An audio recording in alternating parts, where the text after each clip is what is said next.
Bonjour et bienvenue dans ce nouveau podcast du média Les Bons Clics, consacré au bon plan numérique. Sur un an, les prix des produits alimentaires ont augmenté de 12% selon l'INSEE. La flambée des prix de l'énergie s'accompagne d'une hausse du coût des matières premières et des produits alimentaires. Le coût de l'énergie et du transport, on le retrouve dans le prix de tous les biens et tous les services que l'on consomme. La période n'est en effet pas anodine. En octobre dernier, les prix à la consommation ont augmenté de 1% en France. En harmonisant cette hausse sur un an, le taux d'inflation obtenu par l'INSEE s'élève à 6,2%. Cette moyenne cache toutefois des écarts importants, notamment en matière d'alimentation et d'énergie. La hausse du prix des produits alimentaires a été 2 fois plus rapide et celle de l'énergie 3 fois plus rapide.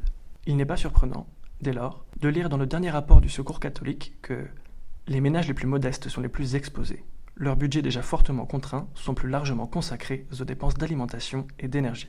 Que ce soit pour se nourrir, se loger, se déplacer, s'équiper ou encore s'habiller, le numérique regorge de bons plans pour faire des économies.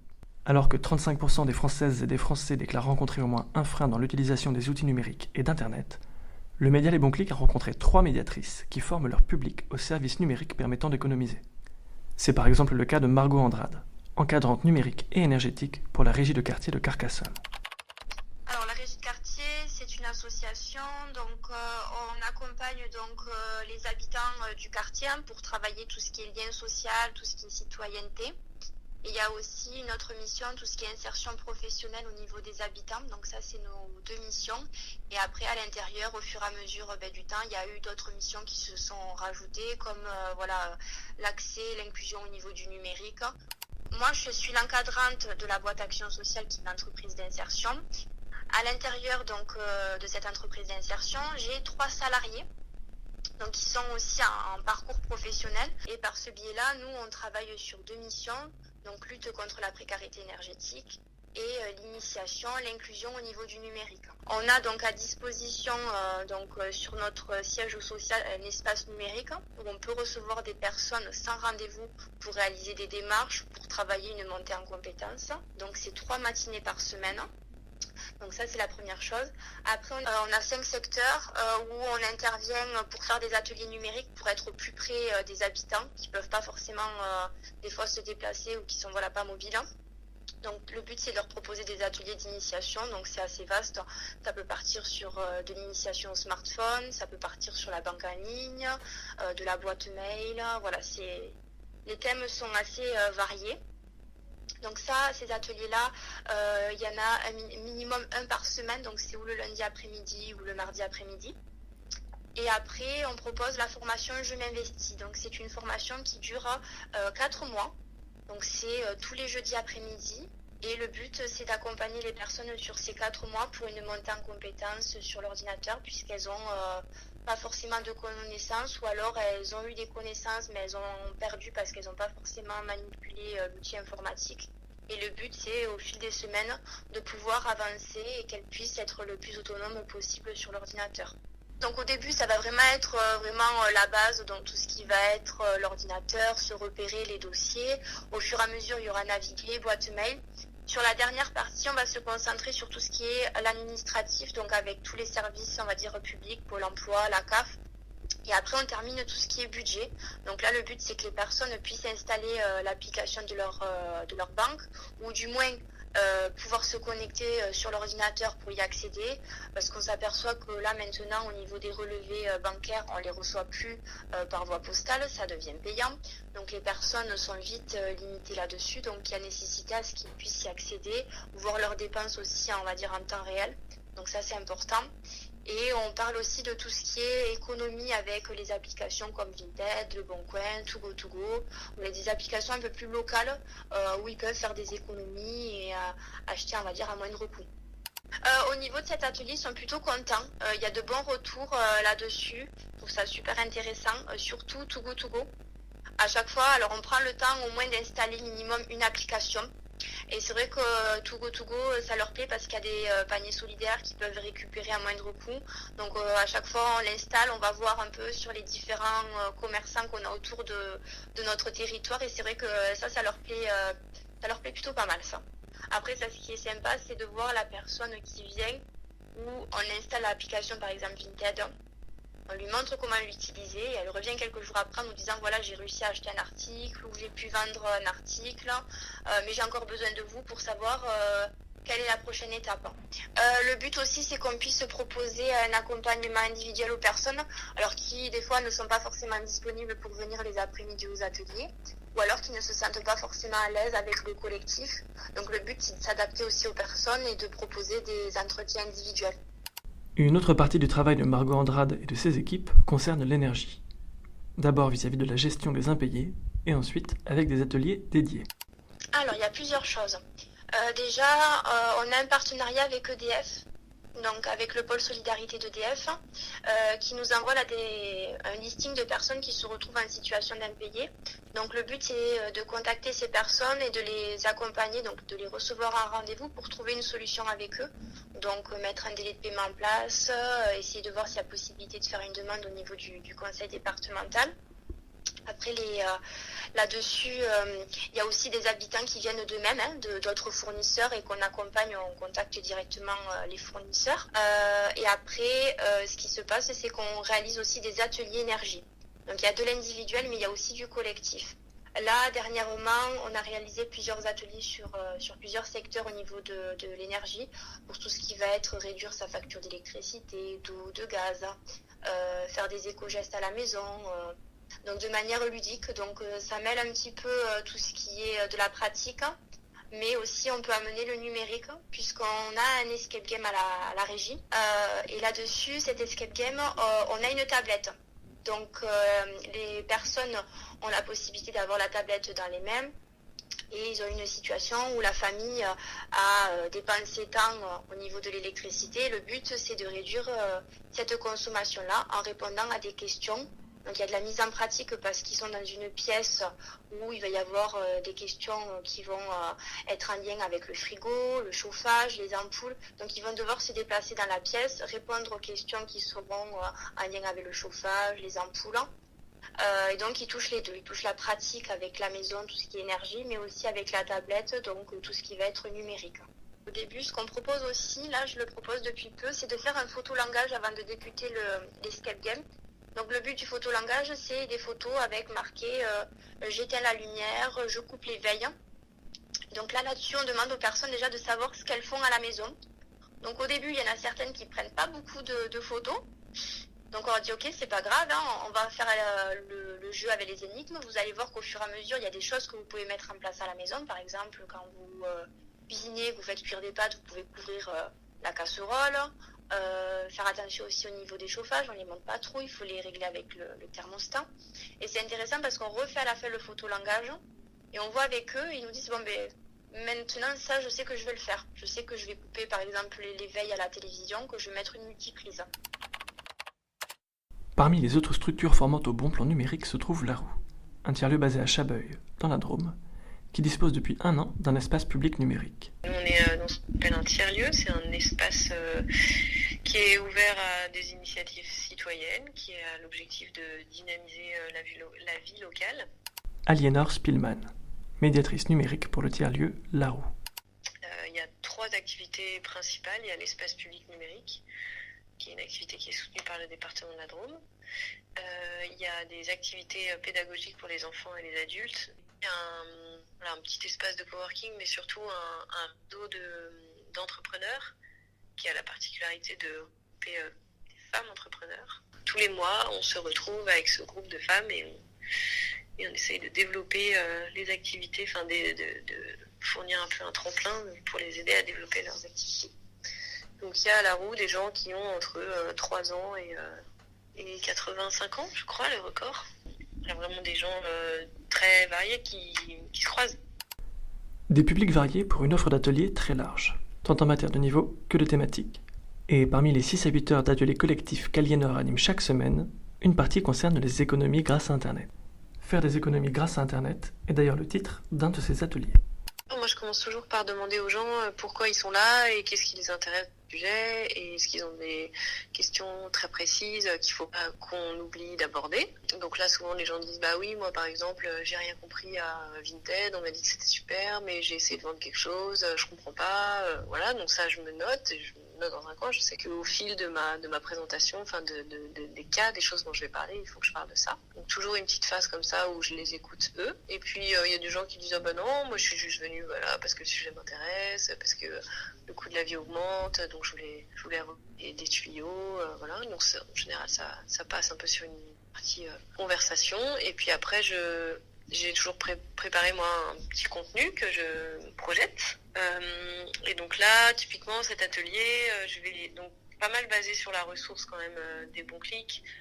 Qui commence à parler de cas concrets. Je sais plus si c'est l'histoire d'une jeune femme qui veut s'acheter tel ou tel ordinateur, je crois, ou un smartphone, et on montre 2 écrans. Ben voilà, elle a le choix entre l'acheter neuf à tel prix ou l'acheter sur Back Market à tel prix. Donc les gens souvent ils connaissent pas Back Market, donc voilà, je déroule, j'explique ce que c'est. Et puis souvent je laisse aussi les gens témoigner. Parfois ils ont des expériences bonnes ou mauvaises à propos des sites, donc c'est intéressant de les faire parler. On échange, voilà. Je parle après de différents sites pour déjà comment acheter moins cher. Je parle des comparatifs carburants, du prix des carburants. Donc là, je leur montre un exemple. Je leur dis, bah voyez, nous on est à Chabeuil, voilà, on va sur le plateforme, je crois que c'est même gouvernemental qui compare les prix, différentes stations-service. Je leur montre l'exemple, bah voyez, là, dans le coin, l'essence la moins chère, elle est ici. Ah, ok, très bien. Donc il y a toute une partie acheter, et puis après, il y a une partie vendre, bah voilà comment je vends mes affaires sur le Bon Coin. Donc là, il y a souvent des gens qui ont été victimes d'arnaques, ils ont essayé de vendre des choses, mais ils l'ont envoyé, ils n'ont jamais reçu les fonds. Enfin, parfois quand même 1 ou 2 personnes qui ont des histoires un peu tragiques à raconter. Bon, donc ça effraie tout le monde, voilà. Moi, j'essaie de les rassurer. Bon, je vends sur les plateformes de seconde main. Si vous avez des affaires un peu de luxe, c'est plutôt vestiaire collectif. Si c'est des choses des vêtements de la vie courante, des vêtements d'enfant, c'est Vinted, voilà. Et puis ça prend toujours pas mal de temps aussi d'aller sur le Play Store, de télécharger l'appli, de leur expliquer comment ça fonctionne. Il y a toujours des gens qui me disent, mais moi de toute façon je le ferai jamais, donc ça me sert à rien. Bon, mais ça c'est toujours un peu dans les ateliers, il y a toujours un truc un peu à 2 vitesses, où il y a des gens qui ont envie tout de suite de tester, et puis d'autres qui au contraire sont assez réfractaires. Donc acheter, vendre, et puis je parle aussi des plateformes d'économie collaborative, de covoiturage, de comment prêter ou louer sa voiture, et puis tout ce qui est les plateformes un peu de solidarité, Lulu dans ma rue, Donon, ce genre de choses. Puis je leur dis que évidemment s'ils veulent pas télécharger une application, il y a justement des magasins, il y a des Emmaüs, il y a des recycleries, donc là c'est très local, mais il y a une partie où on s'échange des bons plans, voilà, vraiment localisés par rapport aux villes d'à côté. Mais en général on dépasse 1 heure une fois qu'on a dit tout ça. Ils sont assez contents, et c'est vrai qu'il y a plein de choses qu'ils connaissent pas. Donon, Give, voilà, il y a des gens qui ont vraiment besoin, qui ont pas grand chose, qui viennent à des ateliers, et ils sont super contents de se dire, ah ben ok, génial, moi je peux pas faire des travaux chez moi, bon je peux avoir de la moquette, ah bon il y a des voisins qui peuvent me donner du carrelage, ou des affaires dont ils ne servent plus. Ouais, en général les gens sont assez contents. Et puis il y en a toujours qui disent, non mais moi je le ferai jamais, ça me fait peur, j'aime pas mes coordonnées sur internet, voilà. Mais en général les retours sont plutôt bons, et puis il y a vraiment des choses que les gens connaissaient pas. Même le reconditionné, voilà, le fait d'avoir de pouvoir acheter un ordinateur beaucoup moins cher sur les sites reconditionnés, c'est hyper intéressant pour eux. Il y en a vraiment beaucoup qui ne connaissaient pas ça. Donc non, les retours sont plutôt bons. Moi, c'est des gens que je revois très souvent, donc souvent la fois d'après ou quelques semaines après, je leur demande, alors, est-ce que tu as testé? Qu'est-ce que tu en penses? Je n'ai pas toujours des retours hyper concrets. Très souvent, les gens, ils sont assez contents sur le moment, et puis des gens vraiment qui vont jusqu'à télécharger l'application, tester, vendre quelque chose, acheter quelque chose sur Back Market ou Vinted, il y en a assez peu. Mais il y en a aussi quand même quelques-uns parmi eux qui l'ont fait. Et voilà, moi ce que j'aime bien, c'est les témoignages, voilà, qui disent, ah bah moi j'ai utilisé beaucoup de covoiturage, c'était super, en plus dans notre coin, voilà, les trains pour aller à Paris par exemple c'est très cher, mais en covoiturage ça coûte 10-15 euros, alors qu'en train ce serait 80, enfin ce côté, finalement je crois qu'on est beaucoup convaincus par ses pairs, par les autres personnes qui sont là. Donc ça c'est assez rassurant pour les uns et les autres d'entendre les témoignages de quelqu'un qui est comme eux. Oui, c'est des publics un peu différents. Oui, c'est plutôt des gens qui sont en effet un peu plus sensibles à l'augmentation du coût de la vie. Oui, c'est pas tout à fait les mêmes qui viennent, hein, par exemple, je sais pas, découvrir l'imprimante 3D ou faire des livres photos sur Internet. C'est vrai que c'est des gens en général un peu plus jeunes. Voilà, moi j'ai beaucoup de gens qui sont des retraités. Et puis il y a des gens qui sont peut-être un peu plus fragilisés, dans des situations plus fragiles. C'est plus eux qui viennent à ces ateliers-là. Je parle un peu de réparation, d'entraide et de solidarité. On a par exemple là, dans le cadre de la semaine européenne de la réduction des déchets, on a un moment où on fait venir des gens qui vont recycler des vêtements qui étaient destinés à la poubelle, avec l'idée de se dire, une trouée par exemple, on peut en faire un boudin de porte, on met des bouts de laine dedans et puis ça y des courants d'air. Ou on fait des coussins avec des vieilles chemises, des choses comme ça. Donc ça, dans les ateliers EPN, je parle de ces moments-là pour faire venir les gens aussi qui ne restent pas que sur l'apprentissage de l'informatique, mais qui fassent des choses aussi un petit peu différentes. Donc voilà, je fais des liens un peu entre les activités du tiers-lieu et le numérique, autant que possible. Et puis ça, c'est un sujet, quand même, économie. Les gens sont toujours étonnés de voir que, en gros, c'est possible de faire des bonnes affaires. Enfin, moi, je finis par leur dire, vous savez, moi, j'achète plus de vêtements neufs, j'achèterai plus jamais de vêtements neufs de ma vie et tout. Ils sont assez, chaque fois étonnés. Ah bon, mais oui, en fait, même sur les sites de seconde main, il y a des affaires neuves, mais qui sont du coup 3 fois moins chères. Et je suis étonnée de voir que les gens ne savent pas, en fait, tout ça. Voilà.